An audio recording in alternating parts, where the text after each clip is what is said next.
মামুনি চলো আজকে আমরা স্পেশাল কিছু তৈরি করি। কি তৈরি করবা? আজকে আমরা সরিষা ফুলের পাকোড়া তৈরি করব। তো এর জন্য আমরা প্রথমে বাজার থেকে নিয়ে নিয়েছি কতগুলো সরিষা ফুল। সেগুলো সুন্দর করে ধুয়ে পরিষ্কার করে নিব। পরিষ্কার করে সুন্দর করে কুচি কুচি করে আমরা এগুলোকে কেটে নিব। তুমি দেখছো? হ্যাঁ, সুন্দর মতো আমরা কেটে নিব। ফুলগুলো দেখতে অনেক সুন্দর। হ্যাঁ, অনেক সুন্দর, একদম হলুদ কালার।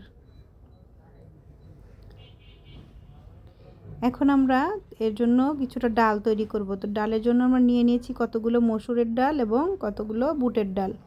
বুটের ডাল দিলে পাকোড়াগুলো একটু মচমচে হবে।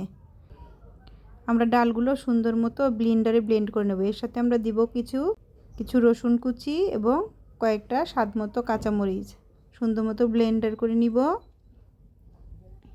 এবং এর সাথে আমরা অ্যাড করব প্রয়োজন মতো হলুদ, প্রয়োজন মতো লবণ এবং কেউ যদি ঝাল বেশি খেতে চায় তার জন্য অ্যাড করব কিছুটা মরিচের গুঁড়া। আমরা এখানে মরিচের গুঁড়োটা দিচ্ছি না, তবে যে কেউ চাইলে মরিচের গুঁড়োটা অ্যাড করতে পারে।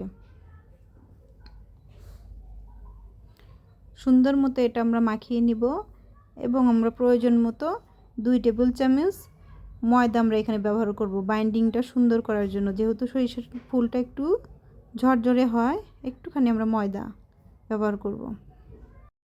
সুন্দর করে আমরা মেখে 10 মিনিট রেখে দিব। তোমার কি ভালো লাগছে দেখতে?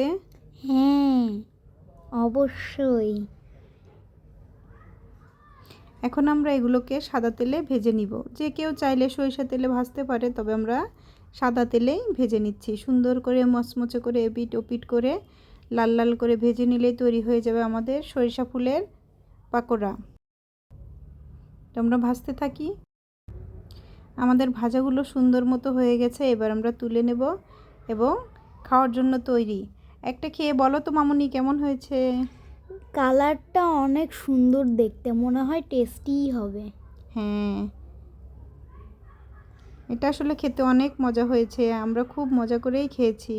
অনেক টেস্টি। বিকালের নাস্তা একদম পারফেক্ট একটা নাস্তা হতে পারে এটা, কিংবা ভাতের সাথেও আমরা খেতে পারি।